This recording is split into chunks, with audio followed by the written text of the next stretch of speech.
എന്നെ ഈ ഒരു ബിസിനസ് അവസരം പരിചയപ്പെടുത്തിയത് എൻ്റെ ഭർത്താവ് കൂടിയായ NTC ലീഡർ ഷായർ സാർ പൂനൂരാണ്.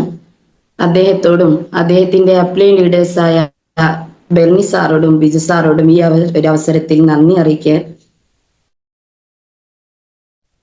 ഈ ഒരു ബിസിനസ് അവസരത്തെ കുറിച്ച് ഞാൻ കൂടുതലായിട്ടൊന്നും മനസ്സിലാക്കിയിട്ട് വന്ന വ്യക്തിയല്ല. കാരണം ഈ ഒരു ബിസിനസ്സിനെ തുടക്ക സമയത്ത് തന്നെ ഭർത്താവിനെ നെഗറ്റീവ് അടിക്കാനുള്ള കാരണം എന്ന് വെച്ചാല് ഞങ്ങൾ ഒരുപാട് പ്രയാസങ്ങളിലൂടെ കടന്നു വന്ന സമയത്ത് ഒരുപാട് ബിസിനസ്സുകൾ ചെയ്യുകയും അതുപോലെ ഒരു ബിസിനസ്സാണ് ഈ ഒരു അവസരം എന്ന് ഞാൻ മനസ്സിലാക്കി. അതുകൊണ്ട് തന്നെ ഈ എല്ലാ ബിസിനസ് പോലെയും തന്നെ ഇതും അതുപോലെ തന്നെ ഞങ്ങളെ കടബാധ്യത കൂടുക എന്നല്ലാതെ ഇതൊരു വെൽനസ് ഉൽപ്പന്നങ്ങളാണെന്ന് മനസ്സിലാക്കാനുള്ള ഒരു കൈ വന്നില്ലാത്തത് കൊണ്ട് തന്നെ ഇത് കഴിച്ചാൽ എന്തെങ്കിലും ആൾക്കാർക്ക് സംഭവിക്കുന്നോ എന്നുള്ളൊരു ഭയം എൻ്റെ ഉള്ളിൽ വന്നു. അതുകൊണ്ട് തന്നെ ഞാൻ പറഞ്ഞു ആൾക്കാർക്ക് എന്തെങ്കിലും സംഭവിക്കും, അതുകൊണ്ട് ഇത് വേണ്ട എന്ന് ഞാൻ പറഞ്ഞു. അല്ലാതെ ഇതൊരു ബിസിനസ് ആണെന്നും അതുപോലെ ഈ ബിസിനസ്സിലൂടെ കുറെ ആൾക്കാരെ രക്ഷപ്പെടുത്താൻ കഴിയുന്നും പിന്നെ നമ്മൾ ഇത് ഏറ്റെടുത്ത് ചെയ്താൽ നമുക്കും വിജയിക്കാമെന്നോ അങ്ങനത്തെ ഒരു ഇത് മണി ചെയിൻ ആണെന്നോ അങ്ങനത്തെ യാതൊരു കാരണവും എനിക്ക് അറിയില്ല. മണി ചെയിൻ ആണെന്നൊക്കെ ഇപ്പൊ എല്ലാം മണി ചെയിനും പിന്നെ MLM അങ്ങനത്തെ കാര്യങ്ങളൊന്നും എനിക്ക് അറിയില്ല. ഞാൻ എതിർക്കാനുള്ള കാരണം ഇതന്നെ, എന്തെങ്കിലും ആർക്കെങ്കിലും സംഭവിച്ചു പോയാൽ നമ്മള് ഒരു പ്രയാസം ഇനിയും കൂടിക്കൂടി വരികയേ ഉള്ളല്ലോ. അതുകൊണ്ട് തന്നെ ഞാൻ ഈ ബിസിനസ്സിനെ അവസരത്തെ എതിർത്തു. പക്ഷെ ഇന്ന് ഞാൻ DTC റാങ്കിൽ വർക്ക് ചെയ്യുന്നുണ്ട്. ഞാനൊരു കാര്യത്തിലേക്ക് ഇറങ്ങി തിരിച്ചാൽ എനിക്കത് ശക്തമായിട്ട് ഞാൻ അതിലേക്ക് തന്നെ ഫോക്കസ് ചെയ്യും. കാരണം നമുക്ക് വീട്ടിലിരുന്നോണ്ട് തന്നെ എന്തൊക്കെ ചെയ്യാൻ കഴിയും അതിനെക്കുറിച്ചാണ് ഞാൻ ഏത് ടൈമും ആലോചിക്കുക. എന്തെല്ലാം കാര്യങ്ങൾ നമുക്ക് വീട്ടിലിരുന്ന് ചെയ്യാൻ കഴിയും. എന്താ വെച്ചാൽ എൻ്റെ ഹസ്ബൻഡിന് വീട്ടിൽ നിന്ന് പുറത്ത് പോയിട്ടൊരു എനിക്ക് ടീച്ചർ ഫീൽഡിലൊക്കെ പോകാൻ നല്ല താല്പര്യം ഉണ്ടായിരുന്നു. +2 നല്ല അത്യാവശ്യം മാർക്കൊക്കെ കിട്ടിയോണ്ട് തന്നെ ടീച്ചേഴ്സ് കോച്ചിങ്ങിനൊക്കെ പോകാനൊക്കെ താല്പര്യം ഉള്ളതുകൊണ്ട് തന്നെ വീട്ടിൽ നിന്ന് പുറത്തിറങ്ങാത്തതുകൊണ്ട് തന്നെ ഞാൻ എങ്ങനെ മൈ ലൈഫ് ചെയ്യാന്നുള്ളതിനെ കുറിച്ചൊന്നും ആദ്യം ചിന്തിച്ചില്ലെങ്കിലും നമ്മളെ കൊറോണ സമയത്ത് ഈ മോർണിംഗ് മീറ്റിലൂടെയാണ് ഞാൻ ഈ ബിസിനസിനെ കുറിച്ച് കൂടുതലായിട്ട് അറിയുന്നത്. അല്ലാതെ തന്നെ മീറ്റിങ്ങുകളും പ്രോഗ്രാമുകളും ഒക്കെ കൊണ്ടുപോകാനുണ്ടെങ്കിലും അത് പുരുഷന്മാർ ചെയ്യുന്ന ബിസിനസ്സാണ്, നമ്മൾ ബിസിനസ്സിലൊന്നും ഇറങ്ങരുത് അങ്ങനത്തെ ഒക്കെ ഒരു മൈൻഡ് ഉള്ളൊരു വ്യക്തിയായിരുന്നു. കാരണം നമ്മളൊരു ബിസിനസ്സിലേക്കൊന്നും ഇറങ്ങാനും ബിസിനസ് ചെയ്യുന്നൊന്നും ഒരു മൈൻഡിലേക്ക് കയറിയില്ല. കാരണം ഒരുപാട് കടങ്ങളും കുട്ടികൾ ചെറുതായതുകൊണ്ട് തന്നെ എൻ്റെ ഫുള്ള് മൈൻഡും തന്നെ ഇതിലേക്ക് കടന്നുകൊണ്ട് തന്നെ കാക ചെയ്യുന്ന ബിസിനസിനെ കുറിച്ച് യാതൊന്നും ഞാൻ ആലോചിച്ചതും ഒരു പേസ്റ്റ് പോലും ഒരാളോട് നല്ലതാണെന്ന് പറയുകയോ കൊടുക്കുകയോ ഒന്നും ഞാൻ ചെയ്തില്ല. കാരണം ഇത് ഇന്നത്തെ പോലെ ഒരു പോസ്റ്ററോ കാര്യങ്ങളോ ഒരു റിസൾട്ട് കിട്ടിയ യാതൊന്നും അന്ന് നമുക്ക് കാട്ടിക്കൊടുക്കാനുമില്ല. ഇന്ന് ടെലഗ്രാം ആണെങ്കിൽ യൂട്യൂബ് ആണെങ്കിൽ ഫേസ്ബുക്കിലാണെങ്കിൽ ഏതിലാണെങ്കിലും ഓരോ പ്രൊഡക്റ്റിനെ കുറിച്ചുള്ള റിസൾട്ടുകൾ നമുക്ക് അവൈലബിൾ ആണ്. എന്ന് നമ്മൾ ഓപ്പൺ ആക്കി കഴിഞ്ഞാൽ തന്നെ നമുക്ക് കിട്ടുന്നത് നല്ല റിസൾട്ടുകളാണ്.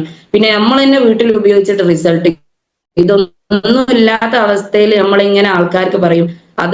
അതുകൊണ്ട് തന്നെ ഞാൻ ഒരു പ്രൊഡക്റ്റ് പോലും ഞാൻ ഒരാൾക്കും കൊടുത്തില്ല. പിന്നെ അതിനുശേഷം ഞാൻ ഈ കൊറോണ സമയത്ത് മീറ്റിംഗ് ഒക്കെ കേട്ട സമയത്ത് ഞാൻ കരുതി ഇത് ഇത് ഒരാൾക്ക് മാത്രം ചെയ്യാൻ കഴിയുന്നതല്ല. ഞാൻ ആദ്യമായിട്ട് തന്നെ ഈ ബിസിനസ് കേട്ട സമയത്ത് ഞാൻ പറഞ്ഞത് ബെൽനി സ്വദേശം അദ്ദേഹത്തിന് നടക്കും, ഷാഹിർ പൂനൂർ നിങ്ങൾക്കിത് നടക്കൂല എന്നെ ഞാൻ ഉറപ്പിച്ച് പറഞ്ഞതാ. കാരണം അവർക്കൊക്കെ നടക്കും, നമുക്ക് കഴിയില്ല. പക്ഷെ ഇതിൽ ഓരോ മാറ്റങ്ങൾ കാണിച്ചുകൊണ്ട് നിന്ന സമയത്ത് ഞാൻ പറഞ്ഞു നിങ്ങൾക്ക് നടക്കും, എനിക്കൊന്നും നടക്കൂല. മോർണിംഗ് മീറ്റിൽ ഓരോരുത്തർ അനുഭവങ്ങളൊക്കെ അങ്ങനെ പങ്കുവെക്കുകയും അതുപോലെ ഓരോരോ കാര്യങ്ങൾ പ്രൊഡക്റ്റിനെ കുറിച്ചുള്ള റിസൾട്ടൊക്കെ പറയുമ്പോൾ ഇതൊക്കെ നമ്മളെ പ്രൊഡക്റ്റിനെ കുറിച്ചാണോ പറയുന്നത്? കുറെ പ്രൊഡക്റ്റ് ഞാൻ കഴിക്കുകയും നല്ല റിസൾട്ട് കിട്ടുകയൊക്കെ ചെയ്തിട്ടുണ്ടെങ്കിലും ഇതിനെക്കുറിച്ച് ഒരു ബിസിനസിനെ കുറിച്ച് ഒരു മൈൻഡിലേക്ക് എല്ലാവരും പറയും. ബിസാറൊക്കെ വീട്ടിൽ വരുന്ന സമയത്ത് പറയും അടുത്ത പ്രാവശ്യം വരുമ്പോൾ നിങ്ങൾ പറയണം കഫ്നിൽ എന്ത് കണ്ടന്റ് ആണുള്ളത്. ഞാൻ വിചാരിക്കും ബിസാർ എന്തായി പറയുന്നത്, ഇതിലെ കണ്ടന്റ് ഇപ്പൊ ഞാൻ പഠിക്കണോ, കാക ചെയ്യുന്ന ബിസിനസ് അല്ലേ? അങ്ങനെ ഒരു മൈൻഡ് എന്റെ ഞാൻ അങ്ങനെ സെറ്റ് ചെയ്ത് വെച്ച്. ഏതായാലും ഇതിനെക്കുറിച്ച് പഠിക്കാനുള്ള ഒരു കാരണം തന്നെ മോർണിംഗ് മീറ്റ് ആണ്. അതുപോലെ ഓരോ ലീഡേഴ്സ് നമ്മൾ കൊറോണ സമയത്ത് വീട്ടിൽ തന്നെ നിൽക്കുന്ന സമയത്ത് ഓരോ ലീഡേഴ്സ് ഓരോ വീട്ടിൽ പോയി ഓരോരോ പ്രശ്നങ്ങൾക്കുള്ള പരിഹാരം ചോദിക്കുന്ന സമയത്ത് ഇന്ന പ്രൊഡക്റ്റ് ആണ് കൊടുക്കേണ്ടത്, ഗ്യാസിന്റെ പ്രശ്നത്തിന് ലിവഗെയിൻ കൊടുക്കണം, അതൊക്കെ ഞാൻ കേട്ട് മനസ്സിലാക്കി. എനിക്ക് ഒരു പ്രാവശ്യം കേട്ടാൽ അത് മൈൻഡിലേക്ക് ഒരു പെട്ടെന്ന് ക്യാച്ച് ചെയ്യാൻ കഴിയും. അതുകൊണ്ട് തന്നെ ഓരോ പ്രൊഡക്റ്റിനെ കുറിച്ച് പറയുന്ന സമയത്തും എഴുതിയൊന്നും വെക്കാതെ തന്നെ ഞാൻ അത് മനസ്സിലാക്കി ഇങ്ങനെ വെക്കും. പക്ഷെ ഓരോ പ്രോഗ്രാമിന് പോണ സമയത്തും മേഡം ഏതാ റാങ്ക് എന്നോട് ആൾക്കാർ ചോദിക്കുന്ന സമയത്ത് ഞാൻ പറയുന്ന ഒരു വാക്കാണ് പിന്നെ എന്റെ ഹസ്ബൻഡാണ് ഷാരിസ് സർ പൂനൂരാണെന്ന് അറിയും. അപ്പൊ ഒരു ലേഡി ലീഡർ എന്നോട് ചോദിച്ചു, ഹസ്ബൻഡ് ഷാരിസ് സർ പൂനൂരാണെന്നല്ല ചോദിച്ചത്, നിങ്ങൾ ഏത് റാങ്കിലാണ് വർക്ക് ചെയ്യുന്നതെന്ന് ചോദിച്ചു. ഞാൻ കേൾക്കലുണ്ട് ഞാൻ റൂബി ആണെന്നൊക്കെ ഞാൻ കേട്ടിട്ടുണ്ട്, പക്ഷെ എന്താ റാങ്ക് എന്നോ അതൊന്നും ഞാൻ പിന്നെ കാക്കനോട് ചോദിക്കാനോ പറയാനൊന്നും നിന്നിട്ടില്ല. അപ്പൊ എനിക്കൊരു മനസ്സിലേക്ക് ഒരു കുറെ കഴിഞ്ഞപ്പോ ഇത് ഞാൻ ആലോചിച്ച സമയത്ത് TC റാങ്കാണ് കമ്പനിയുടെ റാങ്ക് ഒന്നും അത് എനിക്ക് നേടണമെന്നൊക്കെ ഒരു മനസ്സിലൊരു ആഗ്രഹം ഇങ്ങനെ കൊറോണ സമയത്ത് തന്നെ ഇങ്ങനെ മനസ്സിലേക്ക് വന്നു. ആ സമയത്ത് ഞാൻ എന്റെ കഴിവനുസരിച്ച് ഞാൻ എന്താക്കി ഒരു ഗ്രൂപ്പ് സ്റ്റാർട്ട് ചെയ്യാൻ തീരുമാനിച്ചു. എന്റെ പിന്നെ അടുത്തുള്ള ആൾക്കാരോടൊക്കെ പറയാൻ ഞാൻ അങ്ങനെ അധികം അവരിലേക്കൊന്നും സംസാരിക്കാൻ എനിക്ക് കുറച്ച് പേരുകൾ മാത്രമേ ഞാൻ സംസാരിച്ചാൽ ഞാൻ സംസാരം നിർത്തിയില്ല. അങ്ങനെ ഒരു സ്വഭാവം ഉള്ളതുകൊണ്ട് തന്നെ ഒരു പുഞ്ചിരിയിൽ ഒതുക്കും, എല്ലാരോടും ഒന്ന് ചിരിക്കും, അത്രമാത്രം. അതെന്താ ഒരു സാഹചര്യത്തിൽ എനിക്ക് ഇത് ചെയ്യാൻ കഴിയില്ല എന്ന് ഞാൻ മുൻവിധി എഴുതിയോണ്ട് തന്നെ ഞാൻ വാട്സപ്പ് കൂടി എന്തെങ്കിലുമൊക്കെ ചെയ്യാൻ കഴിയുമോ, അതും വോയിസ് ആയിട്ടൊന്നും ഇടൂല, ടൈപ്പ് മെസ്സേജ് ആയിട്ട്. അങ്ങനെ ഞാനൊരു എന്റെ 2-3 പിന്നെ ഗ്രൂപ്പുകൾ ഉണ്ടായിരുന്നു, ഞാൻ അറിയാത്ത ആൾക്കാരുള്ള ഗ്രൂപ്പ്. അതിൽ നിന്ന് ഞാനൊരു കുറെ ആൾക്കാരെ പേര് സേവ് ചെയ്തുകൊണ്ട് ഒരു ഗ്രൂപ്പ് പ്രതിരോധം ആയുർവേദത്തിലൂടെ അങ്ങനെ ഒരു ഗ്രൂപ്പ് ഞാൻ സ്റ്റാർട്ട് ചെയ്തു. അതില് പിന്നെ ഹസ്ബൻഡിനെയും അതിലേക്ക് ആഡ് ചെയ്തു. അങ്ങനെ കുറെ പേരുകളെ അതിലേക്ക് ആഡ് ചെയ്തപ്പോൾ ഓരോ വീഡിയോസും കാര്യങ്ങളും പിന്നെ ബിസിനസ് അല്ലാതെ പ്രൊഡക്റ്റിനെ കുറിച്ച് ഉള്ള വീഡിയോസും കാര്യങ്ങളൊക്കെ അതിലേക്ക് സെൻഡ് ചെയ്യും. അതിലേക്ക് ഒരു ടൈപ്പ് മെസ്സേജ് അയച്ചു. എന്റെ പേര് നാദിറ, സ്വദേശം പൂനൂരിലാണ്, വെൽനസ് ഉൽപ്പന്നങ്ങളാണ് ഇത്. പിന്നെ നമ്മൾ ഇങ്ങനെ ഇതിനെ കഴിക്കേണ്ട ഇതും നമ്മൾ കഴിച്ചാലുള്ള ഗുണങ്ങളെ കുറിച്ചൊക്കെ കുറച്ച് ടൈപ്പ് ചെയ്ത് അയച്ച് പിന്നെ ഇതിൽ താല്പര്യമുള്ളവർ മാത്രം ഈ ഗ്രൂപ്പിൽ നിൽക്കുക, അല്ലാത്തവർക്ക് ലെഫ്റ്റ് അടിച്ച് പോകാന്നുള്ള ഒരു മെസ്സേജും കൂടി പാസ് ചെയ്ത് ഇതിലേക്ക് ഇട്ടു. അതിനുശേഷം അതിൽ 350-നൊക്കെ മേലെ ഞാൻ ആൾക്കാരെ ആഡ് ചെയ്തിട്ടുണ്ടെങ്കിൽ ഒരു 116 ഒരു 140 ഒക്കെ ആൾക്കാർ അതിൽ നിന്നു. അങ്ങനെ പിന്നെ വീണ്ടും ഓരോരുത്തർ ഞാൻ ചില വീഡിയോസ് ഒക്കെ ഇടുമ്പോൾ ഓരോരുത്തരായിട്ട് ഇങ്ങനെ ലെഫ്റ്റ് അടിച്ച് പോകുമ്പോൾ ഞാൻ വേറോരോ ഗ്രൂപ്പുകളിൽ നിന്നും വേറോരോ പുതിയ ആൾക്കാരിൽ നിന്നും ഒക്കെ നമ്പർ സേവ് ആക്കിയിട്ട് ഞാൻ അതിലേക്ക് ഗ്രൂപ്പിലേക്ക് ആ ആൾക്കാരെ കുറയ്ക്കാതെ കൂട്ടി ഞാൻ അതിലേക്ക് ആഡ് ചെയ്തുകൊണ്ടിരുന്നു. അതുപോലെ തന്നെ അങ്ങനെ തന്നെ കുറെ എനിക്ക് കൊറിയർ ആയിട്ട് അയക്കാൻ അങ്ങനെ കുറെ റീറ്റെയിലിങ്ങിന് കുറെ ഈ ഒരു ഗ്രൂപ്പ് കൊണ്ട് എനിക്ക് ഒരു ഇതുണ്ടായി. ആ ഒരു സമയത്ത് തന്നെ അവരോട് ഞാൻ പറയൂ, ID അടിച്ചാൽ നിങ്ങൾക്ക് ഇത്ര പൈസ കിട്ടും എന്ന് പറയുമ്പം വില കുറച്ച് കിട്ടും എന്ന് കണ്ടാൽ ആരും ID അടിക്കലോ, വലിയ ചെലവുമില്ല. അങ്ങനെ ID അടിച്ചിട്ട് ഗോതമംഗലൊക്കെ ഉള്ള ഒരു ലേഡിനെയൊക്കെ ഞാൻ ഇതിലേക്ക് പിന്നെ ഇൻവൈറ്റ് ചെയ്യുകയും അവരിലേക്ക് വരികയും കുറച്ച് പ്രൊഡക്റ്റ് ഒക്കെ ഉപയോഗിക്കുകയും നല്ല റിസൾട്ട് കിട്ടുകയൊക്കെ ചെയ്തിട്ടുണ്ട്. അതുപോലെ തന്നെ ഞാൻ ഈ ബിസിനസ്സിനെ ഞാൻ മനസ്സിലാക്കിയെന്ന് വെച്ചാൽ ഇത് നമ്മൾ ഒറ്റക്ക് ചെയ്യുകയാണെങ്കിൽ ഏറ്റവും നമുക്കൊരു നല്ല കാര്യമാണ്. കാരണം നമ്മൾ ലീഡേഴ്സിനെ കാത്തുന്ന നമ്മൾ പല സമയത്തും നമ്മൾ വിചാരിക്കുന്ന വ്യക്തികളെ ഒന്നും നമുക്ക് കാണാൻ പറ്റൂല.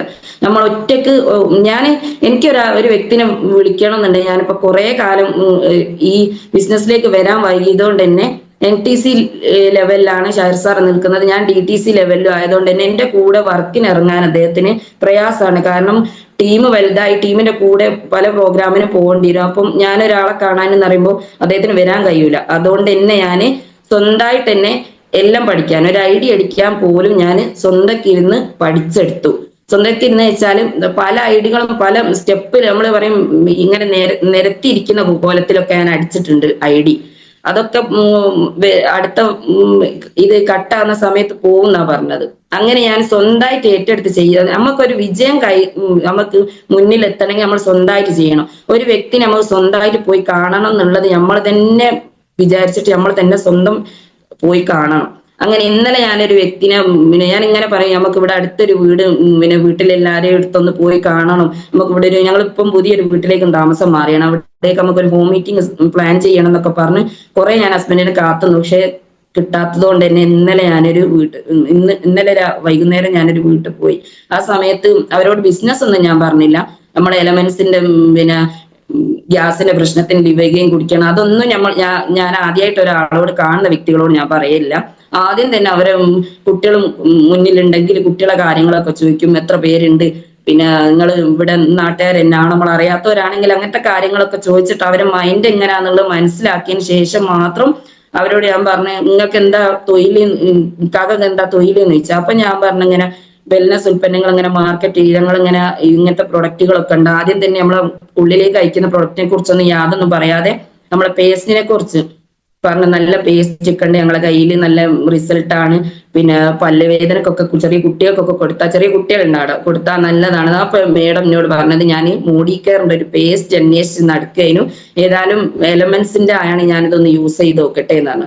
അങ്ങനെ എന്നോട് നമ്പറൊക്കെ വാങ്ങി സേവ് ആക്കി. അങ്ങനെ പറഞ്ഞ ഒരു പേസ്റ്റ് ആണെങ്കിൽ ഒരു പേസ്റ്റ് ഒരു ദിവസം നമുക്ക് വിൽക്കാൻ, നമുക്ക് മറ്റുള്ള ആളൊക്കെ എത്തിക്കാൻ കഴിഞ്ഞാൽ അത് അവരിലൂടെ പാസ് ചെയ്ത് അങ്ങനെ പോകും. ഞാൻ എൻ്റെ ഒരു അടുത്തുള്ള ഒരു വീട്ടുകാർക്ക് ഒരു പേസ്റ്റ് കൊടുത്തു. ആ പേസ്റ്റ് കൊടുത്ത സമയത്ത് അവര് പിന്നെ വിലയൊക്കെ കൂടുതലാന്നൊക്കെ പറഞ്ഞ് എന്റെ ആണ് വാങ്ങിയത്. വാങ്ങിയ സമയത്ത് അവരെന്നെ അതിന്റെ ഗുണം മനസ്സിലാക്കി. ഇപ്പം അവരെന്നെ അവരെ ഭർത്താവിനൊരു പല്ലുവേദന ഗൾഫിൽ നിന്ന് വന്നിട്ട് എന്നോട് ഇവിടെ വന്ന്, ഞങ്ങള് കോളിക്കല നാട്ടിലാണ് അവരെ വീട്, പക്ഷെ അവര് ഞങ്ങൾ ഇപ്പൊ നിരവത്താ താമസിക്കുന്ന, അവിടെ വന്ന് പേസ്റ്റ് വാങ്ങിക്കൊണ്ടുപോയി. അപ്പൊ അതിനുശേഷം വീണ്ടും ഒരാഴ്ച ആയില്ല, ഞാൻ വീണ്ടും പേസ്റ്റ് ചോദിച്ചു. ഞാൻ ചോദിച്ചു അതെന്തിനാ എനിക്ക് പേസ്റ്റ്? അന്നാ പറഞ്ഞ അടുത്ത വീട്ടുകാരത്തേക്ക് പല്ലിന് ചെറിയൊരു വേദന വന്നു എന്നപ്പോ അവരിവിടെ കൊണ്ടുവന്ന് പിന്നെ നമ്മളെ പേസ്റ്റ് ഉപയോഗിച്ച് പല്ല് കുറച്ച് കൊടുത്ത് തേച്ചോലെ. അപ്പൊ അവര് പറഞ്ഞത് ഇത് എവിടുന്ന് കിട്ടിയ, അപ്പം നാദരന്റെ അടുത്താന്ന് പറഞ്ഞ എന്റെ വീട്ടിൽ വന്ന് വീണ്ടും പേസ്റ്റ് വാങ്ങി.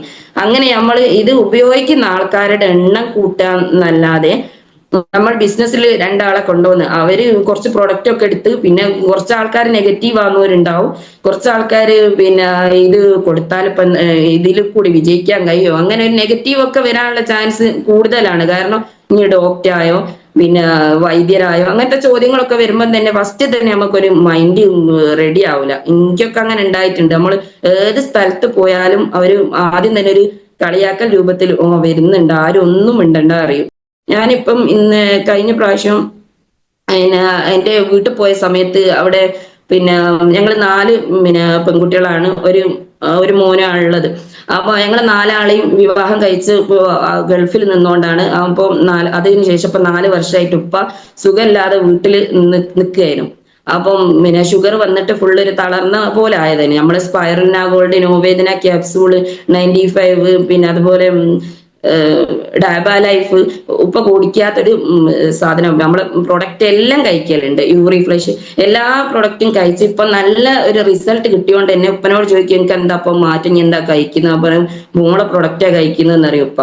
അതുകൊണ്ട് തന്നെ ഈ പിന്നെ ഈ ഒരു സമയത്ത് ഇപ്പം ഉമ്മ ഇപ്പൊ ഉംറ ചെയ്യാണ്. ഞങ്ങൾ 4 ആളെ കല്യാണം കഴിക്കേണ്ട ഒരു ഇത് ഉള്ളോണ്ട് തന്നെ അന്ന് കുറെ ആൾക്കാർ പറഞ്ഞ് ഹജ്ജ് ഉംറയൊക്കെ ചെയ്യാൻ പറഞ്ഞപ്പം ആണ്. പക്ഷെ ബാധ്യത തീർന്നപ്പോഴേക്കും ശരീരം പിന്നെ ഒന്നിനും കഴിയാത്തൊരവസ്ഥയിലേക്ക് വന്ന സാഹചര്യത്തിൽ മക്കൾ എന്നെ തീരുമാനം എടുത്തു, ഉപ്പനെ ഉമ്മനെ എന്തായാലും ഉംറക്ക് പറഞ്ഞേക്കണം. ഏതായാലും ഇപ്പം ഉംറക്ക് പോയിട്ടുണ്ട്. അപ്പൊ നല്ല ഒരു ക്ഷീണവും ഇല്ലാതെ 2 ഉംറ ചെയ്തു എന്നാണ് അൽഹംദുലില്ലാഹ് കേട്ടത്. ഇനി ഒരു കുഴപ്പവും ഇല്ലാതെ നിൽക്കാൻ വേണ്ടിയിട്ട് എല്ലാവരും പ്രാർത്ഥനയിൽ ഉൾപ്പെടുത്തുക. അപ്പൊ നമ്മളെ സ്പൈറലിന ഗോൾഡ് കൊടുത്തയച്ചിട്ടുണ്ട്. രാവിലെ 2 ആളോടും രാവിലെയും രാത്രിയും കഴിക്കാൻ പറഞ്ഞിട്ടുണ്ട്.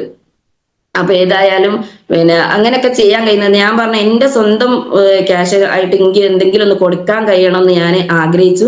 ഒരു 10,000 രൂപ ഞാൻ തരാന്ന് പറഞ്ഞു.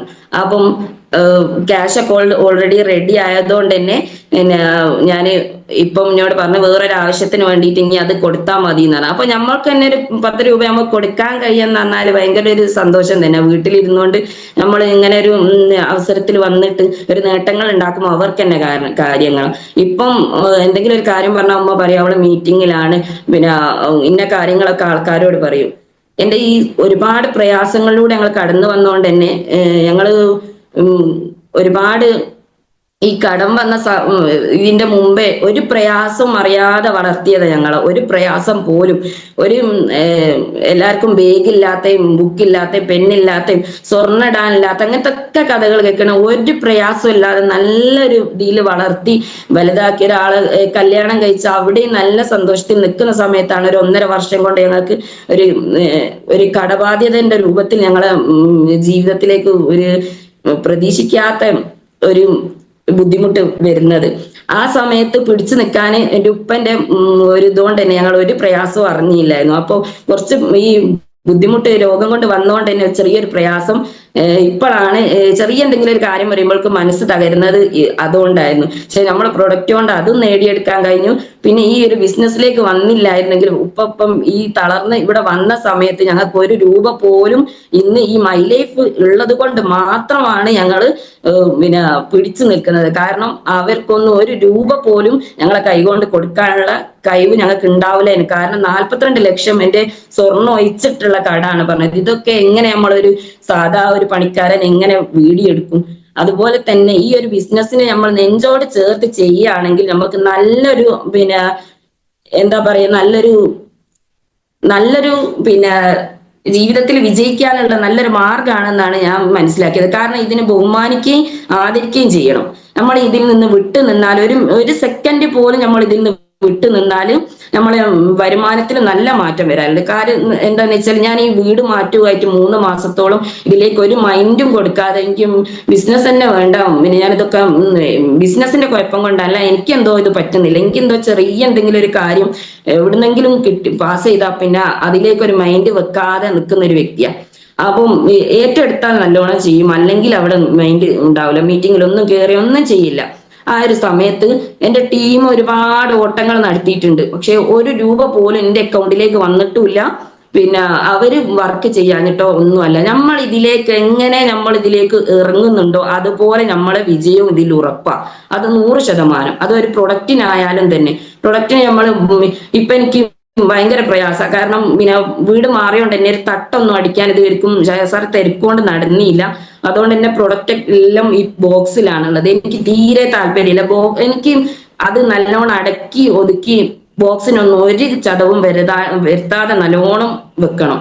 അങ്ങനെ വെച്ച് കഴിഞ്ഞാൽ തന്നെ എനിക്ക് നല്ല സെയിൽ ഉണ്ടാവലുണ്ട്. നമ്മളിപ്പോ ഒരാൾക്കാരെ കണ്ടാൽ ആദ്യം ഒന്ന് ചിരിക്കുക മാത്രമേ ചെയ്യാൻ, സംസാരിക്കാൻ ഭയങ്കര മടിയും കാര്യങ്ങളൊക്കെ ആയിരുന്നു. ഇപ്പൊ അടുത്ത എന്റെ മോള് സ്കൂളിൽ ഒരു ഒപ്പന പരിപാടിക്ക് കൂടിയ സമയത്ത് അവളൊന്ന് വീണ സമയത്ത് കാലിന്റെ മുട്ടിന് പഴപ്പ് കൂടിയപ്പോ എനിക്ക് തോന്നിയത് ഇംഗ്ലീഷ് കാണിക്കാതെ ഉണക്കം പറ്റിയില്ലെങ്കിൽ അവൾക്ക് 2 ദിവസത്തോടെ പ്രോഗ്രാമിനുള്ളൂ, അതും എന്തായാലും അങ്ങനെ ചെയ്ത് വൂണ്ട് ഹീലിങ്ങും രണ്ടും കൂടി ചെയ്ത് കാണിക്കാൻ വെച്ച് ഗവൺമെന്റ് ഹോസ്പിറ്റലിൽ പോയ സമയത്ത് ഒരു കുട്ടി ഇങ്ങനെ ആ ശ്വാസം എടുക്കാൻ കഴിയാതെ ആ ഉമ്മ പറയുന്നത് ഞാൻ കേട്ടിട്ടുണ്ട്, കുട്ടിക്ക് ശ്വാസം മുട്ടാണ്.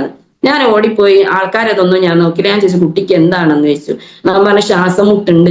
ശ്വാസം മുട്ടുന്നത് ഞാൻ ഒരു മടി മുറിയാൻ ഒരു ലേഹ്യം ഉണ്ടായിരുന്നു, അത് കഴിച്ചാൽ കുട്ടിക്ക് നല്ല റിസൾട്ട് ഉണ്ടാവും. ആ സമയത്ത് ആ അമ്മ എന്നോട് പറഞ്ഞ എന്താണെന്നറിയോ, ഞാൻ കവചപ്രാശം നല്ല ആ ലേഹ്യത്തിന്റെ പേര് 2 ബോട്ടിൽ ഞാൻ കുട്ടിക്ക് വാങ്ങിക്കൊടുത്തിന്, ഒരു ബോട്ടിലൂടെ കൊടുക്കാത്തതിന്റെ അവസ്ഥയാണ് ഞാൻ ഇന്ന് കാണുന്നത്. അതുപോലെ എല്ലാ വ്യക്തികൾക്കും നമ്മുടെ പ്രൊഡക്റ്റിനെ കുറിച്ച് കൂടുതൽ 100% അറിയുന്ന വ്യക്തികളാണ്. പണ്ട് നിൽക്കാതെ ചെയ്യുന്ന സമയത്ത് ഒരു പേസ്റ്റ് ഒക്കെ വിൽക്കാൻ പല സ്ഥലത്തൂടെയും നടന്നിട്ട് ഒരു പേസ്റ്റ് വിറ്റാൽ നല്ല സന്തോഷമുള്ള സമയം ഉണ്ടായിരുന്നു ഞങ്ങൾക്ക്. പക്ഷെ ഇപ്പൊ ഒരു പേസ്റ്റ് വിൽക്കണേ നമുക്ക് വീട്ടിൽ നിന്ന് വെറും ഒരു സ്റ്റാറ്റസ് മാത്രം വെച്ചാൽ മതി.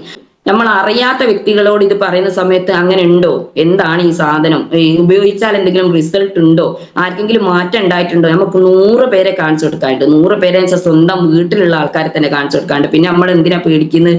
ഈ പ്രൊഡക്റ്റിനെ കുറിച്ച് 100% നമുക്ക് ഉറപ്പാണ്. പിന്നെ ഇതാ ഇപ്പം മുഖ്യമന്ത്രിയൊക്കെ നമുക്ക് പിന്നെ ഇതെല്ലാം നമുക്ക് നമ്മളുടേതായ രീതിയിൽ തന്നെ കൊണ്ടുവരാനുള്ള ശ്രമത്തില. പിന്നെ നമ്മൾ ആരെ പേടിക്കണം, എന്തിനു പേടിക്കണം?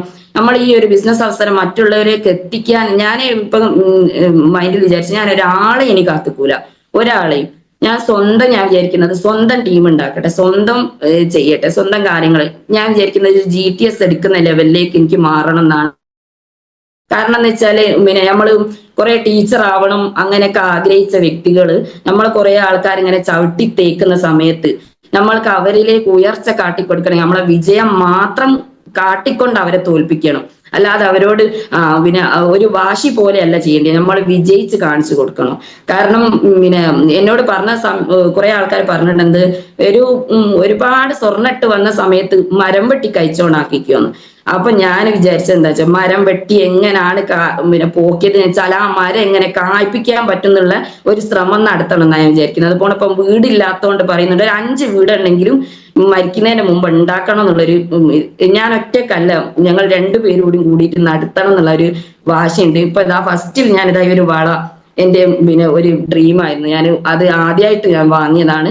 പിന്നെ ഞാൻ എന്റെ പിന്നെ ഓരോരോ ചെറിയ ചെറിയ കിട്ടുന്ന ക്യാഷൊക്കെ സ്വർണ്ണക്കടയിലേക്ക് അടിച്ച് പിന്നെ എന്റെ അമ്മമാരെ കടയൊക്കെ ഉണ്ട് പൂനൂര്. പക്ഷെ അവരൊക്കെ നമ്മൾ ഒന്നായിട്ട് കൊടുത്തിട്ട് പിന്നെ വാങ്ങണല്ലോ. അല്ലാണ്ട് നമ്മളിപ്പോ 50 പവന് തന്നിട്ട് 100 200 1000 5000 അടിച്ചെടുക്കുന്ന ഇതല്ലല്ലോ. അതുകൊണ്ട് തന്നെ വേറെ കടയിൽ നിന്ന് വാങ്ങി നമ്മൾ ഇടണം. അല്ലാതെ അവരെ നോക്കി ഇങ്ങനെ കുറവാണല്ലോ വിചാരിച്ച് പിന്നെ നമ്മൾ വേറെ കടയിൽ കയറി വാങ്ങാതിരിക്കല. നമ്മളെ സ്വപ്നങ്ങൾ നിറവേറ്റണമെങ്കിൽ അങ്ങനത്തെ കാര്യങ്ങളൊക്കെ നമ്മളേതായ രീതിയിൽ ചെയ്യണം എന്നാണ് എന്റെ ഒരു ഇത്. അതുപോലെ എല്ലാരും പറയുന്ന ലീഡറുടെ ഭാഗം പിന്നെ നമ്മളെ ഭാഗം, അങ്ങനെ ഒരു ഭാഗമൊന്നുമില്ല. ലീഡറുടെ ഭാഗവും നമ്മളെ ഭാഗമൊന്നുമില്ല. രണ്ട് ഭാഗവും നമ്മൾ എന്നെ കൊണ്ടെടുക്കണം. രണ്ട് ഭാഗത്തിന്റെ ആൾക്കാരെ സപ്പോർട്ട് ചെയ്ത് നമ്മൾ എന്നെ കൊണ്ടുവരണം. കാരണം പിന്നെ ലീഡേഴ്സിന് പിന്നെ നമ്മൾ ചെറിയ കുട്ടികളെ നോക്കുമ്പോഴാണിത്. ചെറിയ കുട്ടികളൊക്കെ നമ്മൾ എടുക്കുന്ന സമയത്ത് അവർക്ക് എന്തെങ്കിലുമൊക്കെ 6 മാസം വരെ ചെയ്യുന്നതാണോ നമ്മൾ ഒരു വയസ്സാകുന്ന സമയത്ത് ചെയ്യുക. ഒരു വയസ്സായ സമയത്ത് അവർ കൈവിട്ട് നടന്നോളൂ. അതുപോലെ ഓരോരുത്തരെ കൊത്തി ആട്ടേണ്ട സമയത്ത് അവര് പിരിയണം. കൊത്തി ആട്ടാൻ നിൽക്കരുത്. അവരെന്നെ പിരിഞ്ഞ് സ്വന്തം ചെയ്തോളണം. സ്വന്തം ടീമിനെ വളർത്താൻ വേണ്ടിയിട്ട് സ്വന്തം ചെയ്യുന്ന കാര്യങ്ങളൊക്കെ, പിന്നെ നടക്കാൻ പറ്റാത്ത എന്തെങ്കിലും കാര്യം ഉണ്ടെങ്കിൽ ലീഡേഴ്സിന് ഹോം മീറ്റിങ്ങിനാവട്ടെ, അതുകൊണ്ട് ഒരു ഫോളോ അപ്പിന് നമ്മൾ പോയിട്ട് നടക്കാത്ത കാര്യങ്ങൾ അല്ലാതെ എല്ലാത്തിനും സാറെത്തണം എന്ന് വെച്ചാൽ അവർക്കും കുടുംബവും കാര്യങ്ങളൊക്കെ ഉള്ളതുകൊണ്ട് തന്നെ അതിൻ്റെതായ ഒരു പരിമിതി ഉണ്ടാകും. കാരണം അവർക്ക് വലിയ ടീമായിട്ട് ഓരോരുത്തരത്തേക്ക് ഓടി എത്താനുള്ള ടൈം കിട്ടൂല. അപ്പൊ നമ്മൾ തന്നെ സ്വന്തം ഏറ്റെടുത്ത് ചെയ്താൽ നമുക്ക് അത്രയും വിജയം ഉണ്ടാവും. അവരെ വിളിക്കണം എന്നല്ല, എല്ലാ കാര്യത്തിനും വിളിക്കണം. നമ്മക്ക് ചെയ്യാൻ പറ്റാത്ത കാര്യങ്ങൾക്ക് മാത്രം അവരെ കോണ്ടാക്ട് ചെയ്യുക. അപ്പം അവർക്കും ഒരു സന്തോഷമാവും, നമ്മൾക്കും ഒരു ഭാരം കുറയും, നമുക്കൊരു കോൺഫിഡന്റും കൂടും. ഈ ഒരു മീറ്റിങ്ങിലേക്ക് തന്നെ ഷായർ സാർ ഇന്നലെ ഒരു വൈകുന്നേരം സമയത്ത് എന്നോട് പറഞ്ഞു, ഞാൻ ഗസ്റ്റിനെ നിന്നെയാണ് ഏൽപ്പിച്ചത്. അപ്പൊ ഞാൻ പറഞ്ഞു, ഇന്നലെ സത്യം പറയാണ് ഞാൻ ഉറങ്ങിയിട്ടില്ല. ഞാൻ പറഞ്ഞത് ഇന്ന് ഫുഡൊക്കെ കടയിൽ നിന്ന് ഇടുന്നോ വാങ്ങിയത് ചെറിയൊരു പേടി. പക്ഷെ ഇപ്പൊ സംസാരിക്കാൻ തുടങ്ങിയപ്പോ ഒരു പേടിയില്ല. നമ്മൾ ആൾക്കാരിലേക്ക് നമുക്ക് അറിയുന്ന കാര്യങ്ങൾ പറഞ്ഞ് മനസ്സിലാക്കി കൊടുക്കാം. ഓക്കെ, ഞാൻ അതുപോലെ നമ്മൾ എന്താണോ ലീഡേഴ്സ് പറയുന്നത് അത് പിന്നെ ഏറ്റെടുത്ത് ചെയ്യാം. ലീഡേഴ്സ് പിന്നെ നമ്മളെ പരാജയത്തിന് വേണ്ടി ലീഡേഴ്സ് ഒരു കാര്യവും നമ്മളോട് പറയൂല. നമ്മള് സ്വന്തമായിട്ടൊരു ടീം ഉണ്ടാക്കുമ്പോൾ കൂടുതലായിട്ടും പിന്നെ ലേഡീസിന് പോകാൻ ഒരു പരിധിയൊക്കെ ഉണ്ടാവും. ആ ഒരു സമയത്തിനുള്ളിൽ നമ്മളെ എല്ലാ പ്രോഗ്രാമുകളും അതിന്റെ സമയത്തിനുള്ളിൽ നേരത്തെ ഇറങ്ങിയിട്ട് നേരത്തെ പിന്നെ വീട്ടിൽ കയറാനുള്ള ഒരു സാഹചര്യം ഉണ്ടാക്കുക. പിന്നെ നമ്മൾ ലീഡേഴ്സായിട്ട് കോണ്ടാക്ട് ചെയ്യുന്ന സമയത്തൊക്കെ ഒരു മാന്യമായ രീതിയിൽ കോണ്ടാക്ട് ചെയ്യുക. അതിനൊക്കെ ഓരോ ടൈമൊക്കെ വെച്ചിട്ട് ലേഡീസ് ആകുമ്പോൾ ജെന്റ്സിനെ വിളിക്കുക. ഒക്കെ ബെല്ലി സാർ എപ്പോ നമ്മളോട് പറഞ്ഞിരുന്നതാണ്. ഒരു വീട്ടിൽ കയറിയാൽ എന്തൊക്കെ ചെയ്യണം, ഒരു വീട്ടിൽ നമ്മൾ ഏതൊക്കെ രീതിയിലാണ് അവരോട് പിന്നെ സംസാരിക്കേണ്ടത്, അതൊക്കെ നമ്മളെ ബെല്ലി സാറ് നല്ലൊരു എന്താ പറയാ ഇത്രയും നല്ലൊരു ലീഡർ നമുക്ക് കിട്ടിയത് നമ്മളെ ഭാഗ്യമാണ്. കാരണം അദ്ദേഹം എല്ലാ ഇതും നമുക്ക് ഒരു വീട്ടിൽ കയറിയിട്ട് ഇരിക്കേണ്ടത് വരെ നമുക്ക് നേരിട്ട് കാണിച്ചു തരുന്ന ഒരു ലീഡറാണ്. അപ്പൊ നമുക്ക് മുന്നിൽ നയിക്കാൻ നല്ല ലീഡേഴ്സ് ഉണ്ട്. ഒരു ലീഡറെ കിട്ടിയില്ലെങ്കിൽ വേറൊരു ലീഡറെ വിളിച്ചിട്ട് നമ്മുടെ കാര്യങ്ങൾ എന്താണോ അത് അവരോട് പറഞ്ഞിട്ട്, നമുക്ക് എന്താണോ പോരായ്മ ഉള്ളത് അത് അവരോട് നികത്തി എടുക്കാൻ, അവരോട് വാശി പിടിച്ച് വാങ്ങിയെടുക്കണം. നമുക്ക് എന്താണോ കുറവുള്ളത്, GTS സെന്റർ കുറവുണ്ടോ, നമുക്ക് അവിടെ ഒരു GTS നടത്തണം എന്ന് അവരോട് പറയണം. പിന്നെ നമുക്ക് എന്താണോ പ്രൊഡക്റ്റിന്റെ ട്രെയിനിങ്ങിന്റെ കാര്യത്തിൽ എന്തെങ്കിലും നമുക്കറിയാണ്ടെങ്കിൽ എന്താണ് ആ പ്രൊഡക്റ്റിന് കഴിക്കേണ്ടത്, എങ്ങനെയാ കൊടുക്കേണ്ടത്, അങ്ങനത്തെ എല്ലാം. പിന്നെ നമ്മളിപ്പോ ഒരാളോട് സംസാരിക്കാൻ പോണ സമയത്ത് അവർ പെട്ടെന്ന് നമ്മളോട് പറയുന്ന ഒരു സംഭവമാണ്, എനിക്ക് ഇതുപോലെ സംസാരിക്കാൻ കഴിവില്ലാണ്. ഇങ്ങനെ സംസാരിക്കാൻ ഒരാൾ ആദ്യേ കഴിവ് ഇങ്ങോട്ടായിട്ട് പിന്നെ ഇതിൽ നിന്നെല്ലാം റെഡിയായി വന്നവർ ആരും ഇതിലില്ല. ഈ നമ്മള് ജനിച്ചപ്പം തൊട്ടേ ഈ വെൽനസ് ഉൽപ്പന്നത്തെ കുറിച്ചൊന്നും നമ്മൾ പഠിച്ചു വന്നവരല്ല. ഓരോ പ്രൊഡക്റ്റിനെ കുറിച്ചും നമ്മൾ തന്നെ സ്വന്തമായിട്ട് പിന്നെ നമ്മൾ തന്നെ ഒരു അറിവുണ്ടാക്കിയെടുത്തവരാ. കാരണം കഫ്നിയില് അതിന്റെ കണ്ടന്റ് എന്താ അതൊക്കെ നോക്കാനുള്ള ബുക്ക് നമുക്ക് പിന്നെ കമ്പനി അല്ലെങ്കിൽ നമ്മളെ ആൾക്കാർ കുറെ അയച്ച് നമുക്ക് തരുന്നുണ്ട്. നമുക്ക് കൊടുത്താല് എല്ലാ പ്രൊഡക്റ്റിനെ കുറിച്ച് നമുക്ക് റിസൾട്ട് കിട്ടുന്നുണ്ട്. അതില് പിന്നെ എന്തൊക്കെയാണ് അതിൽ കണ്ടന്റ് വരെ നമ്മൾ പറഞ്ഞു കൊടുക്കാനുള്ള ഒരു എന്താ പറയാ പിന്നെ എല്ലാ കാര്യങ്ങളും ഇന്ന സാധനം ഉണ്ട്. അപ്പൊ ഒരാൾക്ക് ഇപ്പം കവചപ്രാശം കുടിച്ചിട്ട് റിസൾട്ട് ഇല്ല, ചൊറിച്ചിൽ വരുന്നുണ്ടെന്നാണ്. അവർക്ക് അതിലുള്ള എന്തെങ്കിലും ഒരു കണ്ടന്റ് ഉണ്ടാവും. അത് വിചാരിച്ച കവചപ്രാശം മോശമാണെന്നല്ല അതിന്റെ ഒരു ഇത്. അവരോട് പറഞ്ഞ് മനസ്സിലാക്കി കൊടുക്കണം. നിങ്ങൾക്ക് എന്തെങ്കിലും ഈ പ്രൊഡക്റ്റിൽ ഇതിൽ എന്തെങ്കിലും കണ്ടന്റ് നിങ്ങൾക്ക് ശരീരത്തെ പിടിക്കാത്ത സാധനം ഉണ്ടാവും, അതുകൊണ്ടാണ് ഇങ്ങനെ ചൊറിച്ചിൽ വരുന്നത്. അല്ലാതെ പിന്നെ ഈ നമ്മളെ പ്രൊഡക്റ്റിന് ഒരു കുഴപ്പമില്ല എന്നുള്ളത് നമ്മൾ അവിടെ തെളിയിച്ചിരിക്കണം. ആ തെളിയിക്കണേ നമ്മൾ ആദ്യം പഠിക്കാതെ ഈ ബിസിനസ്സിലേക്ക് ഇറങ്ങി കഴിഞ്ഞിട്ട് പെട്ടെന്ന് ഒരാളോട് പോയി ഞാൻ ഇങ്ങനെ ഒരു ബിസിനസ്സിൽ വന്നിട്ട് പിന്നെ നിങ്ങൾ ഒരു 50,000 റുപ്യന്റെ സാധനം ഇങ്ങോട്ട് എടുത്തോളി, പിന്നെ ഇങ്ങനെയാണ് നമുക്ക് ഹോം മീറ്റിംഗ് വെക്കണം, അങ്ങനെ ഒന്നും പറഞ്ഞ് ഒരാളെ കൊണ്ട് ഒരു 50,000 ഒരു പ്രൊഡക്റ്റ് പഠിപ്പിക്കേണ്ട ആവശ്യമില്ല. ഞാൻ പറയുന്നത് വെറും 15,000 റുപ്യന്റെ പ്രൊഡക്റ്റ് അവർക്ക് ആവെങ്കിൽ മാത്രം എടുത്താൽ മതി. 3 ഐഡിയിൽ 3 ഐഡി ആക്റ്റീവ് ആവാൻ നിങ്ങൾക്ക് 15,000. ഞാൻ ഒരാളോട് എങ്ങനെ ബിസിനസ് പറയുകയാണെങ്കിൽ പറയാം. ഇന്നലെ പോയ വ്യക്തി എന്നോട് ചോദിച്ചു, അങ്ങനെ ഇതിലൊരു ടാർഗറ്റ് ഇല്ലേ, നമ്മൾ എത്രയൊക്കെ ഇതാക്കണ്ടേ ചെയ്യണ്ടേ? ഞാൻ പറഞ്ഞു ഒന്നും ചെയ്യണ്ട, നിങ്ങളെ പേരും അഡ്രസ്സും മാത്രം ചെയ്താൽ മതി. അപ്പൊ അവരറിയാത്തത് പോലാണ് ഈ സംഭവം എന്നോട് ഇന്നലെ മനസ്സിലാക്കിയത്. പക്ഷെ അവർ മോഡി കെയർ ചെയ്ത വ്യക്തിയാ, അവർക്ക് ഒരു വരുമാനം കിട്ടിയിട്ടുമില്ല. ഇതിൽ ആളെ പിടിക്കേണ്ട ആളൊക്കെ കിട്ടിയില്ല എന്ന് എന്നോട് പറഞ്ഞത്. ഞാൻ പറഞ്ഞു ഈ ആളെ പിടിക്കും, ഈ ആളെ ചേർത്ത് എന്നും വേണ്ട, നിങ്ങൾ ഒരു ഐഡിയ അടിച്ചോളൂ, നിങ്ങളെ വീട്ടിലുള്ള സാധനം പിന്നെ വില കുറച്ച് വാങ്ങുക. അപ്പൊ എന്നോട് ഫേസിന് എത്ര പൈസ? 193 എന്ന് പറഞ്ഞു. ഞാൻ ഐഡിയ അടിച്ചാൽ ഇതിന്റെ റേറ്റ് കുറയും. അപ്പൊ അവര് പറഞ്ഞ ഞാൻ ഏതായാലും നിങ്ങളെ വിളിക്കുക, ഇതിന്റെ പ്രോഗ്രാം എവിടെ ഉണ്ടാവല് എന്നൊക്കെ ചോദിച്ചിട്ട്. ബിസിനസ്സിൽ നമുക്ക് കൊണ്ടുവരാൻ പറ്റുന്ന വ്യക്തികളെ മൈൻഡ് നമ്മൾ മനസ്സിലാക്കണമെങ്കിൽ ആദ്യം അവരെ കുറിച്ച് സംസാരിച്ചിട്ട് അവരെന്തെന്നാണ് അവരെ സ്ഥിതി എന്നുള്ള ആദ്യം മനസ്സിലാക്കണം. അല്ലാതെ ആദ്യം തന്നെ പോയിട്ട് എനിക്ക് എന്തോ ഒരു ഗ്യാസിന്റെ പ്രശ്നം പറയുമ്പോഴേക്ക് ലിവഗെയിൻ എടുത്ത് അവരെ കൈ കൊടുക്കല്ല വേണ്ടി. അവരാദ്യം നമ്മളെ പ്രൊഡക്റ്റ് ഒന്നും ഉള്ളിലേക്ക് കഴിക്കാനുള്ളൊന്നും ഈ വെൽനസ്സും പിന്നെ ഇതൊന്നും ആരും മനസ്സിലാക്കൂല. ആദ്യം തന്നെ ഒരു പേസ്റ്റ് മേലെ നമ്മൾ തുടങ്ങിയാൽ മതി, അല്ലെങ്കിൽ സോപ്പ്. നീം സോപ്പൊക്കെ എത്ര നല്ല പിന്നെ റിസൾട്ട് കിട്ടിയ പ്രൊഡക്റ്റ്. ഞങ്ങൾക്ക് തന്നെ ഇവിടെ എന്റെ മോനക്ക് നല്ല റിസൾട്ട്. പിന്നെ ഞാൻ ഈ ബിസിനസ്സിലേക്ക് വരുന്നതിന്റെ മുമ്പ് തന്നെ നീം സോപ്പിന് നല്ലൊരു നമ്മുടെ ഈ ചേരപ്പൊളിഞ്ഞിലാറ സാധനം ഉണ്ടാവല്ലോ, അത് പുഴക്ക് പോകുന്ന സമയത്ത് മുണ്ടാരതോ മാറി ഉപയോഗിച്ചതിന്റെ ഇതായിട്ട് ചെറിയ മോനക്ക് നല്ല പുറം നിറച്ച് ഉണ്ടായിരുന്നു. നമ്മളെ നീം സോപ്പ് ഉപയോഗിച്ചിട്ട് മാത്രമാണ് ആ ഒരു ഇത് മാറിയത്. അപ്പൊ അത് പറയുന്ന സമയത്ത് അന്ന് അതൊന്ന്. അതുപോലെ തന്നെ വൂണ്ട് ഹീലിംഗ് എപ്പോ ഒരു വീട്ടിൽ നമുക്ക് ഉപയോഗിക്കേണ്ട ഒരു പ്രൊഡക്റ്റാ. വൂണ്ട് ഹീലിംഗ് ഒരാൾക്ക് വീട്ടിലും ആർക്കും റിസൾട്ട് ഇല്ലാന്നത് വരെ ഞാൻ പറഞ്ഞത് കേട്ടില്ല. പല ഉപയോഗത്തിനും ഇപ്പം ആണിരോഗത്തിനാണെങ്കിലും കാൽക്ക് കുയിനകത്തിനാണെങ്കിലും പിന്നെ പൊള്ളലിന് മുറിവിന് എല്ലാത്തിനും തന്നെ. ഞാൻ പിന്നെ ഞങ്ങള് ഒരു താമസം ഇവിടെ കോളിക്കൽ ഒരു വീട്ടിൽ താമസിച്ച സമയത്ത് നല്ല പഴുത്ത മാങ്ങ കാണിച്ചു കൊടുക്കുകയും ചാരുസാർ ഒരു കല്ലെടുത്തൊരു അത് എറിഞ്ഞ സമയത്ത് മോൻ പറഞ്ഞു ഉമ്മ കല്ല് വരുന്നുണ്ട് മാറിക്കോ എന്ന് പറഞ്ഞു. ഞാൻ വിചാരിച്ച കല്ല് നേരെ മുകളിൽ താഴോട്ട് മാങ്ങല്ലേ വീഴുക. അതൊരു രീതിയിൽ ഞാൻ കുറച്ചിങ്ങോട്ട് ബേക്കോട്ട് നിന്നതേക്ക് അറിയൂ. ആ കല്ല് മാവിന് തന്നെ തട്ടിയിട്ടിന്റെ ഈ ഭാഗത്ത് കല്ലിങ്ങോട്ട് തെറിച്ച് വീണിട്ട് ഇവിടെ നിന്ന് കുഞ്ഞു പോയിട്ട് ഇവിടെ ഉള്ള നമ്മളെ ഒരു വള്ളി ഉണ്ടാവില്ല അതുവരെ അറ്റുപോയി, തല അങ്ങ് ഇതായിപ്പോയി, രക്തം അങ്ങനെ വരികയും. ആ ഒരു സമയത്ത് കൊറോണ സമയമാണ്, നമ്മള് ഡോക്ടറെടുത്തൊന്നും അങ്ങനെ പോകാനും പറ്റൂല.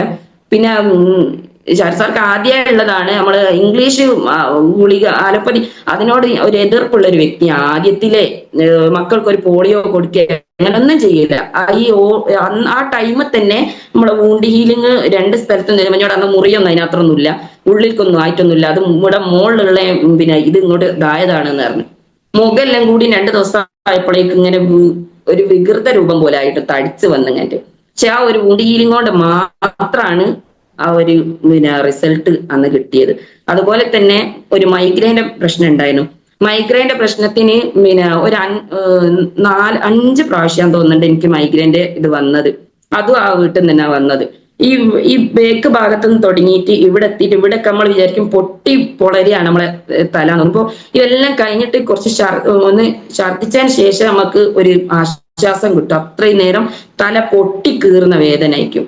ആ ഒരു സമയത്ത് ഞാൻ കകനെ വിളിച്ചു, ഒരു മഗ്‌രിബിന്റെ സമയത്താണ് വിളിച്ചത്. എന്നോട് പറഞ്ഞ് ബിലോ 37 ഫൈട്രസ് ചാമ്പി തൈലം. ഈ തല പൊട്ടിക്കുന്ന സമയത്ത് പിന്നെ പ്രൊഡക്റ്റ് ഒക്കെ നല്ലതാണ്, നമ്മളെ പ്രൊഡക്റ്റ് ആണ്. പക്ഷെ ഈ ബിലോ 37 എന്ത് പറഞ്ഞാലും ബിലോ 37 ഫൈട്രസും പറയുന്ന സമയത്ത് ഞാൻ പറഞ്ഞു ഇതൊന്നും പോരെ, എന്തായാലും ഡോക്ടർ ഇട്ട് പോയേ പറ്റൂ എന്നാണ്.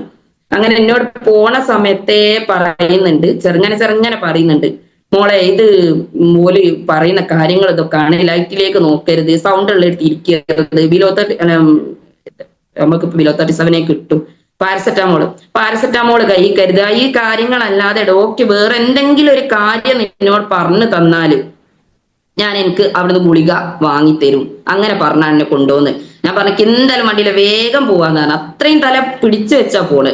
അവിടുത്തെ സമയത്ത് ഒരു വള്ളി പോലും വിടാതെ സാർ എന്താണോ പറഞ്ഞത് അതെന്നെ ഡോക്ടർക്കും പറയാനുള്ളൂ.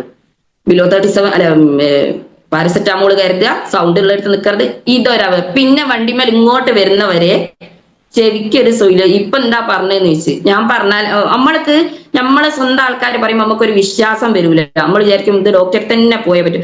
വന്നതിന് ശേഷം അന്ന് ഒന്ന് കഴിച്ചിക്കോ, പാരസെറ്റാമോൾ കഴിച്ചിക്കോ എനിക്ക് പറയാൻ ഇപ്പൊ അത്ര ഓർമ്മയില്ല. ഏതായാലും ബിലോ 37 ഫൈട്രസും ചാമ്പി തൈലും ഒരു ബോട്ടിൽ തേച്ചപ്പോഴേക്ക് എനിക്ക് സ്മെല്ലൊന്നും ഇല്ലെങ്കിൽ ഒരു ചടുപ്പ് വന്നു. അപ്പൊ ഞാൻ നിർത്തിയപ്പം വീണ്ടും ചെറുങ്ങനെ തുടങ്ങി വന്ന് ഒരു വൈകുന്നേര സമയമാകുമ്പോഴേക്ക് കണ്ണിലൂടെ ഒരു മഴവില്ല് ഒരു രൂപത്തിൽ ഇങ്ങനെ കണ്ണിങ്ങനെ റൗണ്ടിലായി വരുന്നൊരു ഇതായിരുന്നു. എനിക്ക് ആദ്യം തലവേദന തുടക്കാന്നുള്ളത് നമുക്ക് അന്നപ്പോ മനസ്സിലാക്കാം. ഇപ്പൊ കുറച്ച് ഭക്ഷണം കഴിക്കാൻ നേരം വൈകുകയും ചെറിയ എന്തെങ്കിലും ഒരു ടെൻഷൻ അടിക്കുകയൊക്കെ ചെയ്യുമ്പോഴേക്ക് ഈ തലവേദന 5 പ്രാവശ്യം വന്നിട്ട് പിന്നെ എനിക്ക് ഇങ്ങനത്തെ ഒരു തലവേദന വന്നില്ല. ഞാൻ ചാമ്പിത്തൈലം പിന്നെ ഒരു ബോട്ടിലൂടെ എടുത്ത് ഉപയോഗിച്ച്. അതുകൊണ്ട് തന്നെ ഇപ്പൊ ആര് മൈഗ്രെയിന്റെ പ്രശ്നം പറഞ്ഞാലും ഞാൻ പറയും ധൈര്യമായിട്ട് നിങ്ങൾ ഉപയോഗിച്ചോളി. അപ്പോൾ തന്നെ വുമൺ കമ്പാനിയൻ എനിക്ക് നല്ല റിസൾട്ട് കിട്ടിയിട്ടുണ്ട്. വുമൺ കമ്പാനിയന് പീരീഡ്സിന് നല്ല ബുദ്ധിമുട്ടുണ്ടായിരുന്നു. ആ ഒരു സമയത്ത് പിന്നെ അത് കഴിച്ചപ്പോൾ നല്ല റിസൾട്ട് ഉണ്ടായിട്ടുണ്ട്. അതുപോലെ കഫ്നിയില് ഉച്ച സമയത്ത് ഞാൻ പല പ്രാവശ്യം പറഞ്ഞിട്ടുണ്ട്, ഈ വെയിൽ കൊള്ളുന്ന ഒരു ഇതില്ലായിരുന്നു. അപ്പൊ നമുക്കൊരു ഇവിടുന്ന് ഒരു സൗണ്ട് വെക്കാൻ കഴിയുന്ന ഒരു ഇതായിരുന്നു. ആ ഒരു സമയത്ത് നല്ലൊരു മാറ്റം കഫ്നിലോണ്ട് ഉണ്ടായിട്ടുണ്ട്. പിന്നെ ഇത് ഉണ്ടായിട്ടില്ല. അത് ഞാൻ 3 ബോട്ടിലൊന്നും കഴിച്ചില്ല, ഒരു ബോട്ടിലിട്ടും കഴിച്ചില്ല. കഴിച്ചാ പിന്നെ മാറ്റം വന്നാൽ പിന്നെ തുടർച്ചയായിട്ട് കഴിക്കുന്ന പരിപാടി എനിക്കില്ല. ഇവിടെ ഒരു 19 കവചപ്രാശം ഒക്കെ പൊട്ടിച്ചിട്ടുണ്ട്. പക്ഷെ സ്വന്തക്ക് ഞാൻ ധരിക്കും ഒരു കവചപ്രാശം കഴിച്ചില്ല. എന്താ വെച്ചാല് അങ്ങനെ ഒരു ഇതാണിക്ക്. ഞാനൊരു പ്രൊഡക്റ്റ് എന്തെങ്കിലും കുഴപ്പമുണ്ടെങ്കിൽ മാത്രമേ കഴിക്കൂ. അതുകൊണ്ട് തന്നെ നമ്മളെ ഇമ്മ്യൂണോ 3+, പിന്നെ ലിവാഗെയിന്, പിന്നെ അങ്ങനത്തെ എല്ലാ പ്രൊഡക്റ്റും ഒരുവിധം 95 സ്ഥിരം തന്നെ പറയാ കഴിക്കലുണ്ട്. അതുകൊണ്ട് തന്നെ നല്ല റിസൾട്ടും ഉണ്ട്. ഇപ്പൊ എന്നെ കാണുന്ന അവസരത്തിൽ എല്ലാരും പറയുന്നത് നിനക്ക് നല്ല മാറ്റം ഉണ്ടല്ലോ, എന്താണ് സംഭവിച്ചതെന്ന് ചോദിക്കുന്നുണ്ട്. അപ്പൊ ഞാൻ പറഞ്ഞു നമ്മളെ പ്രൊഡക്റ്റ് ഇനി ചോദിക്കേണ്ട, ഇനിയിപ്പം പ്രൊഡക്റ്റ് എന്തെങ്കിലും ഒന്ന് കഴിപ്പിച്ചിട്ടേ അടങ്ങൂന്ന് അറിയും. ഞാൻ പറഞ്ഞു വേണമെങ്കിൽ കഴിച്ചാൽ മതി. അങ്ങനെ ചങ്കൂറ്റിട്ടോട് പറയാനുള്ളൊരു ഇത് നമുക്കുണ്ട്. അന്ന് നമ്മൾ ആർക്കും വേണ്ടായിരുന്നു, ആദ്യം വേണ്ടീനു. ആദ്യം നമ്മൾ എല്ലാം നല്ലൊരു സെറ്റപ്പായി ഞാൻ പറയാ ഒരു ഗൾഫിലൊക്കെ പോണ സമയത്ത് നമുക്കൊരു ജീവിതം സെറ്റ് ആയിട്ടുണ്ടാവും. ഏതായാലും കല്യാണം കഴിഞ്ഞ സമയത്ത് തന്നെ ഒരു ഗൾഫുകാരനെ പോലാണ് എന്നെ ഒരു 1.5 വർഷത്തോളം നോക്കി. അതിനുശേഷമാണ് ഈ കടബാധ്യത വരുന്നതും അതിനുശേഷം ഞങ്ങളെ ജീവിതം തന്നെ മാറി. ഒരുപാട് പ്രയാസങ്ങളിലൂടെ ഞങ്ങൾ കടന്നു പോയ സമയത്ത് ഒരാൾ പോലും ഞങ്ങളെ നോക്കാനോ സഹായിക്കാനോ ഒന്നും ഉണ്ടായിട്ടില്ല. എന്റെ വീട്ടില് എന്റെ ഉമ്മ ഇപ്പയും അല്ലാതെ ഒരാളും, ഞങ്ങൾ അവിടെ തന്നെ നിൽക്കുക, ഒരാളും ഉണ്ടായിട്ടില്ല. അതുകൊണ്ട് തന്നെ നമ്മളോട് ഒരാളും ഇപ്പം നമ്മളെ ഉയർച്ചനെ കുറിച്ച് ഇപ്പോഴും അങ്ങനെ തന്നെയാണ് പറയുന്നത്. എന്താ അവന്റെ സ്ഥിതി എന്ന് ചോദിച്ചപ്പോൾ അടുത്ത ഒരാൾ എന്നോട് പറഞ്ഞതാ, അവന്റെ സ്ഥിതി ഇപ്പം ഒരു പറഞ്ഞപ്പോ അവരിങ്ങോട് പറഞ്ഞതാ, അവൻ കാറും വണ്ടിയൊക്കെ വാങ്ങിപ്പോഴും ഇങ്ങനെ നടക്കുന്നുണ്ട്. ഇനിയിപ്പൊ അടുത്ത പൊളിയല്ലേക്കുള്ള തുടക്കാന്നാ തോന്നുന്നത്. അവന് സ്വന്തം രക്തബന്ധാ പറഞ്ഞത്. ആരാണെന്ന് എനിക്കറിയാം, പക്ഷെ ഞാൻ സാറോട് പറഞ്ഞില്ല ആരാണെന്നുള്ളത്. അങ്ങനത്തെ സാഹചര്യത്തിലാണ് ഇപ്പോഴും പോകുന്നത്. അത്രയും സ്ട്രഗിൾ ചെയ്തിട്ട് ഇത്രയും നല്ലൊരു ബിസിനസിന്റെ വലിയൊരു ലീഡർ ആയാലേക്ക് അഭിമാനമാണ്. കാരണം ഒരാളും തന്നെ ഇങ്ങനെ വീട്ടിൽ നിന്ന് ഞാൻ അങ്ങനെ പിന്നെ എന്ത് ചെയ്യണ്ടെന്ന് പറഞ്ഞാലും ഞാൻ സപ്പോർട്ട് ചെയ്ത് കൊടുക്കും, ചെയ്തോളി, പിന്നെ എന്തെങ്കിലും രക്ഷപ്പെടുകയായിരിക്കും, എന്ത് ചെയ്താലും രക്ഷപ്പെടും എന്നുള്ളൊരു ബോധം ഉള്ളതുകൊണ്ട് മാത്രമാണ് ഞാൻ കണക്ക് കൂട്ടും. ഒരു വണ്ടി പൊളിച്ചു വെക്കുന്ന ഒരു സമയം ഉണ്ടായിരുന്നു കാകത്. അപ്പൊ 5000 രൂപന്റെ ഒരു പ്രൊഡക്റ്റ് ഒരു വണ്ടി പൊളിച്ച സമയത്ത് 5000 രൂപ നമുക്ക് കിട്ടി. ആ സമയത്ത് ഞാൻ അടുത്ത ആഴ്ചത്തേക്ക് ഞാൻ 5000 പേർക്ക് കൊടുക്കാം. പിന്നെ അടുത്ത ആഴ്ച ഇതുകൊണ്ട് തന്നെ ഒരു വണ്ടി കിട്ടിയാലോ 5, 10, 15, 20 ഇങ്ങനെ കൂട്ടുന്ന ഒരു വ്യക്തിയെ ഞാൻ. അപ്പം 25,000 ഞാൻ കടം പിടി കഴിഞ്ഞു. പക്ഷെ അത് ആ ഒരു വണ്ടി മാത്രമേ അന്ന് ഒരു മാസം കൊണ്ട് വിറ്റിണ്ടാവും. അതുകൊണ്ട് തന്നെ ഈ ബിസിനസ് ഞാൻ അതുകൊണ്ട് തന്നെ ഏറ്റെടുത്ത സമയത്ത് ഏതായാലും ഇതിൽ ചെയ്യാനുള്ളത് നമ്മൾ ഒറ്റക്ക് പിന്നെ പുതിയ ആൾക്കാരിലേക്ക് ബന്ധങ്ങൾ സ്ഥാപിച്ചിട്ട് അവരെ നമ്പർ എങ്ങനെയെങ്കിലും നമ്മൾ വാങ്ങിയെടുക്കണം. എന്താണ് പേര്, അഡ്രസ്സ് ചോദിക്കുക അവരോട്. ഞങ്ങൾ ഇങ്ങനെ ഒരു വെൽനെസ് ഇതുണ്ട്, എന്റെ സ്റ്റാറ്റസ് ഒക്കെ നിങ്ങൾക്ക് ഒന്ന് കാണാലോ, നല്ലതാണ് നിങ്ങൾക്ക് വാങ്ങി ഉപയോഗിക്കുക, നിങ്ങളെ നമ്പർ ഒന്ന് തരുമോ, അങ്ങനെ ചോദിച്ചിട്ട് ഞാൻ കുറെ ആൾക്കാരെ നമ്പർ സേവ് ആക്കിയിട്ടുണ്ട്. ദിവസവും വെക്കുന്ന സ്റ്റാറ്റസ് തന്നെ ആയിക്കോട്ടെ, എന്നാലും അവർക്ക് കുറെ ദിവസം കാണുമ്പോൾ ഇതിനെ കുറിച്ചൊന്ന് ചോദിക്കട്ടെ എന്നുള്ളത് മനസ്സിലാക്കുക. ഏതായാലും ഇത്രയും നേരം എന്നെ കേട്ട് സഹിച്ച എല്ലാവർക്കും നന്ദി അറിയിക്കുകയാണ്.